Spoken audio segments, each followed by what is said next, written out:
Hello শিক্ষার্থী বন্ধুরা, কেমন আছো তোমরা সবাই? Welcome back to bit English learners. আজ আমরা এসএসসি পরীক্ষায় আসা ইংলিশ সেকেন্ড পেপারের ঢাকা বোর্ড 2025 সালের উইথ ক্লুটা ভালোভাবে পড়ব। তাহলে চলো দেরি না করে ভিডিওটা শুরু করি। সবার আগে আমরা ক্লুগুলা ভালো করে বুঝে নিব। এখানে সবার আগে দেওয়া আছে অফ। আমরা জানি অফটা কি?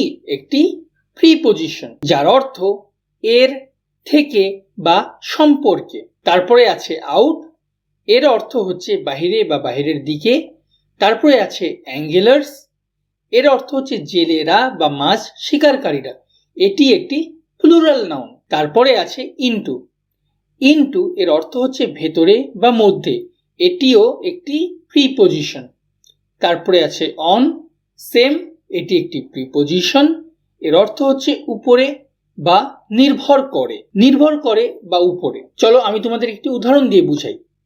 যদি বলি the phone is on the table, অর্থাৎ টেবিলের উপরে ফোন আছে। কোথায় আছে? উপরে। আবার যদি বলা যায় I am dependent on you, অর্থাৎ আমি তোমার উপর নির্ভরশীল, তাহলে আশা করি তোমরা অনের ব্যবহারটা বুঝতে পেরেছো। তারপরে আছে ফরচুনেট, এর অর্থ হচ্ছে ভাগ্যবান বা সৌভাগ্যশালী, এটি একটি অ্যাডজেক্টিভ। এটি কি? এটি একটি অ্যাডজেক্টিভ। তারপরে আছে অ্যান, এটি ইনডিফিনাইট আর্টিকেল, এবং তারপরে আছে দি, আমরা জানি এটি ডেফিনাইট আর্টিকেল, এবং লাস্টে আছে রিফ্রেশ, এটি একটি ভার্ব। রিফ্রেশটা কি? একটি ভার্ব যার অর্থ হচ্ছে সতেজ। তাহলে শিক্ষার্থী বন্ধুরা, এবারে আমরা শূন্যস্থানটি ভালোভাবে পড়ব। এখানে বলছে আই এম ফন্ড ড্যাশ অ্যাঙ্গেলিং। অ্যাঙ্গেলিং এর অর্থ হচ্ছে মাছ ধরা, বিশেষ করে ছিপ দিয়ে মাছ ধরা। তাহলে এখানে উত্তর হবে ফন্ড অফ। দেখো, ফন্ড অফ এটি কি? একটি অ্যাপ্রোপ্রিয়েট প্রিপজিশন বা ফিক্সড প্রিপজিশন। ফন্ডের পরে অফ হবে, এটা তোমরা মুখস্থ করে নাও, যার অর্থ হচ্ছে পছন্দ করা। ফন্ড অফ এর অর্থ হচ্ছে পছন্দ করা। যেমন I am fond of music, আমি গান শুনতে পছন্দ করি। He is fond of fishing, সে মাছ ধরতে পছন্দ করে। He is fond of reading, সে বই পড়তে পছন্দ করে। আশা করি তোমরা এটা বুঝতে পেরেছো। তারপরে আছে whenever I get time, যখন আমি সময় পাই, I go dash angling, এখানে হবে I go out angling, অর্থাৎ যখনই আমি সুযোগ পাই বা সময় পাই, আমি মাছ ধরতে কি করি? বাহিরে যাই। go out এর অর্থ হচ্ছে বাহিরে যাওয়া, এটি একটি ফ্রেজাল ভার্ব। তারপরে বলছে on last Friday, অর্থাৎ গত শুক্রবারে বা শেষ শুক্রবারে, I went to a big lake near my village, আমি আমার গ্রামের পাশের একটি বড় হ্রদে গিয়েছিলাম। তারপরে বলছে I took dash angling rod, bait, dash umbrella, অর্থাৎ আমি একটি কি করলাম? মাছ ধরার ছিপ নিলাম, বেইট অর্থাৎ টোপ নিলাম, এবং কি করলাম? একটি ছাতা নিলাম। এখানে সবগুলোই কিন্তু একটি অর্থে ব্যবহার করা হচ্ছে। আমব্রেলা এটাও একটি বোঝাতে ব্যবহার করা হচ্ছে, এবং অ্যাঙ্গলিং রড এটাও একটার কথাই বলা হচ্ছে। সেজন্য এখানে কি অ্যান বসলো। কেন অ্যান বসলো? যেহেতু আমরা জানি যে এ, ই, আই, ও, ইউ এই পাঁচটা কি ভাওয়েল। যে সকল শব্দের প্রথমে এগুলো থাকে, বা যে সকল শব্দ শুরুতে এ, ই, আই, ও, ইউ এগুলোর মতো উচ্চারণ করে, তার আগে এ না বসে অ্যান বসে, তাই এ দুটাতে অ্যান বসেছে। তারপরে বলছে লাইট ড্যাশ, এখানে হবে রিফ্রেশমেন্ট। বানানটা আমি তোমাদের জন্য লিখে দিচ্ছি।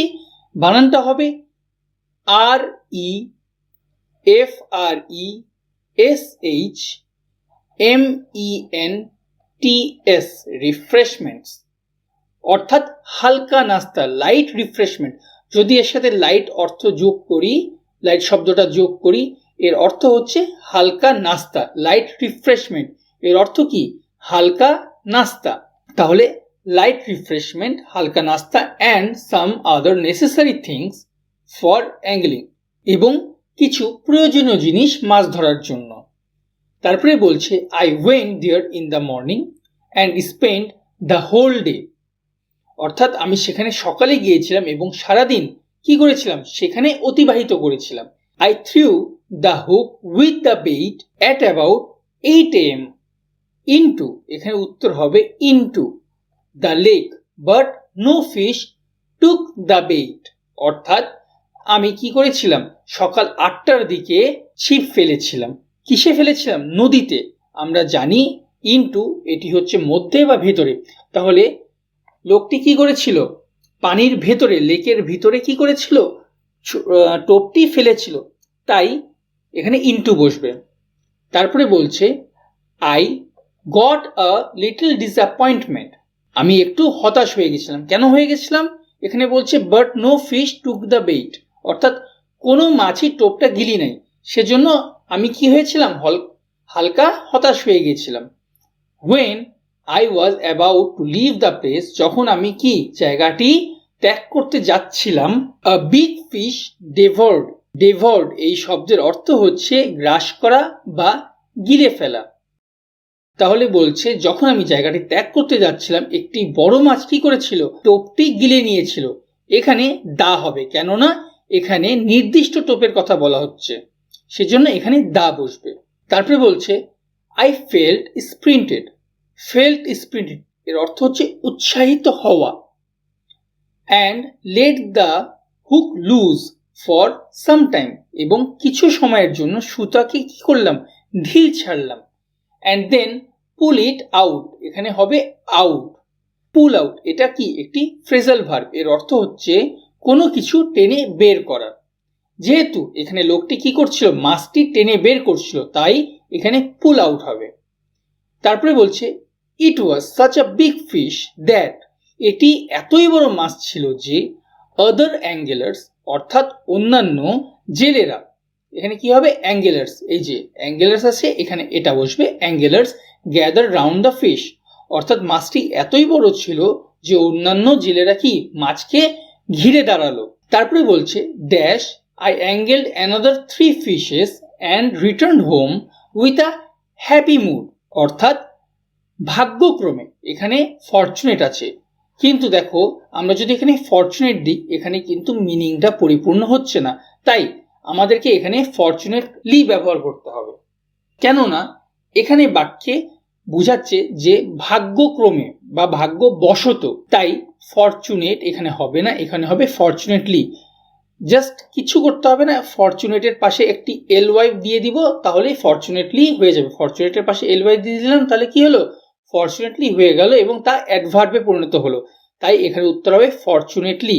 আমি এখানে তোমাদের সুবিধার জন্য আবার লিখে দিচ্ছি FORTUNATELY, ফরচুনেটলি, তাহলে এখানে উত্তর হবে ফরচুনেটলি। এখানে বলছে যে সৌভাগ্যক্রমে আমি 3টি মাছ ধরলাম এবং হ্যাপি মুডে, অর্থাৎ কি খুশি মনে বাড়ি ফিরলাম।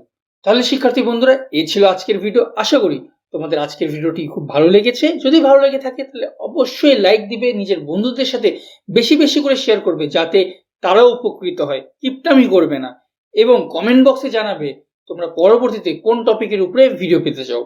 ভালো থাকো, সুস্থ থাকো, বিডি ইংলিশ লার্নার্স এর সাথে যুক্ত থাকো। দেখা হবে নেক্সট ভিডিওতে।